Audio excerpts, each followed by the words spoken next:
Welcome back to my YouTube channel mga kaibigan, Boss Pero Patient nga pala to. And for today's video, meron tayong pag-uusapan at i-review isang game application. So guys, disclaimer lang tayo dito at another educational content. At gusto ko sana mga kaibigan, bago nyo i-download to, bago nyo i-try ito, panoorin nyo munang buo yung video para magkaroon kayo ng idea kung worth it bang i-try at worth it bang i-download at subukan. Yan guys, so check natin disadvantage and advantage ng application na to. So by the way, ito nga pala yung Cash TV application. So yan guys, ito ay based on my own experience mga kaibigan. So dito meron silang kagaya niyan guys, so reward, get ko lang yan.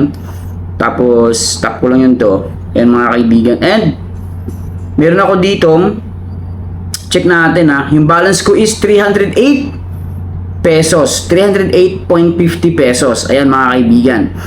At may GCash, Paymaya, Shopee, and Grab yung withdrawal method nila dito. And guys, check natin kung available ba sa Play Store itong Watch and Earn application na to. Cash TV. Check natin kung meron. So, dugtong ko lang to. Check natin guys kung meron. Ito, Cash TV, then nakalagay Watch, Earn, Cash Out, sabi dito. So, meron na siyang 5,000 downloads mga kaibigan. 4.66 yung ratings and then 751 yung reviews. And app support from United Kingdom. About this application, every minute counts, stock coins, withdraw fast. Ito yung nakalagay dito guys So dito, ito yung real experience ko at hindi pa po ako dito makakapag-cash out. Gusto ko lang i-review to at check natin. Ito yung first review ko. Hindi ko din alam kung makakagawa ako ng second review. Depende sa mga comment nyo dyan mga kaibigan. So, na-release noong July 6, 2026 and July 13, 2026 na update. Ayan. And by Plum Safe Dev o Developer. Open natin to guys. So, dito, ito yung pinaka-dashboard ng application. My For You, may drama, reward, my list, and me. Yung profile natin. Dito guys, ito panoorin ko lang So, paano ba tayo dito makakapag-earn ng points? So, simple lang, manood tayo dito guys. So, watch and earn coins ito, mga kaibigan. So, nasa inyo yan kung interesado kayo dito. Pero hindi ko sinasabi na ito legit, Hindi ko sinasabi na ito ay possible na reward application. Gusto ko lang i-share sa inyo, ipakita kung ito ba ay worth it na i-try. Check natin, hanggang sa ulit, check natin yung disadvantage and advantage nito. So, kagaya niyan guys, nanood na ako dito at i-blurred ko lang siya kasi nga baka magkaroon tayo ng copyright. Yan mga kaibigan. So, tumatakbo na yung points sa right side. Yan, 600 coins na yan guys. Check natin By the way, by episode itong cartoons na to o animation na to. Okay. So, back tayo dito. Okay yan, reward. 900 coins. So, nakapag-ipon na ako ng 900 coins dito. Get ko lang to. Then, more reward. Okay. Naging 4,400. Ngayon, back tayo dito. Ito nga palang mga kaibigan, yung pagpipilian natin. So, depende sa inyo kung ano yung pipiliin natin dito mga drama series or mga episodes na pwede natin panoorin. Yan guys. So, napansin ko naman din, libre download, walang top-ups, no subscriptions. So, yun ang advantage ng application na to. User-friendly. So, free lang talaga gamitin. And then sa reward nila, dito guys, mapapansin nyo, may 12,700 coins ako dito. And then, kino-convert kasi yan to money.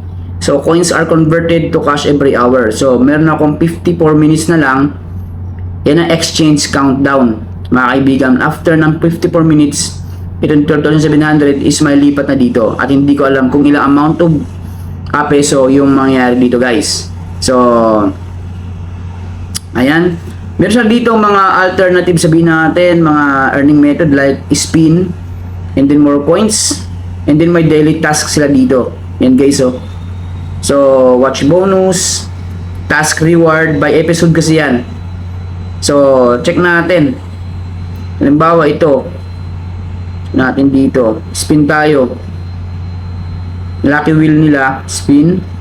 Ayan, check natin kung yung makuha natin dito. 2,100. Ayan. So, naging 14,800 na. Spin ulit tayo. Up to 3 times na makakapag-spin dito, guys. Ayan, 2,100. Yan mga kaibigan. So, naging 16,900 na. Ngayon, back tayo dito. So, more coin, get tayo. Ito. Yan guys. Sobrang dali. Sobrang dali makapag-ipon ng points or coins. Biruin nyo 308 pesos agad yung meron ako dito. Ngayon, ang isang malaking tanong dito is kung ito ba ay legit or possible na may reward or reward up ito.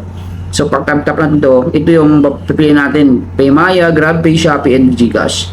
Ngayon, ang balance ko dito is 308 pesos. Ngayon, yung kanilang withdrawal amount or threshold na pwede nang i-cash out is 600 pesos mga kaibigan. 600 pesos. Comment down below. Sa tingin nyo, ito ba ay possible income? Legit ba to? Or another entertainment purposes na ginagamitan na nila ng ganitong klaseng withdrawal method? Para sa akin, sa experience ko and then in my own conclusion guys, ito ay hindi possible or malabo to kasi nga ang bilis ko lang na earn itong 308 pesos mga kaibigan. And then 600, so malapit ko na maabot yung 600 pesos. Manood lang ng ganong kaliit or ganong ka-iksi na mga video at marami tayong pwedeng ma-earn na points na reward. At dito guys, napansin ko lang, hindi ako naka-encounter ng ads. Kayong bahala kung interesado kayo dito, pero sa experience ko wala akong na-encounter na ads dito. So pero sa akin hindi ito possible na income. Para sa akin ano to, entertainment lang talaga. So kasi nga ang bilis eh. Sa ibang mga watch and earn application is talagang magsisikap tayo, sisipagan natin at magi-invite pa tayo dito guys. Walang referral program. So hindi mo kailangan mag-invite dito. So ganoon lang mga kaibigan, maraming salamat sa inyo lahat and don't forget to like, share, and subscribe. First review ko dito sa Cash TV. Sana may mag-comment dyan at syempre, pag may time pa ako, gagawin ko ito ng second review at yun ang pinaka-final review natin guys. Maabot ko lang yung 600 pesos. So ganoon lang, ingat.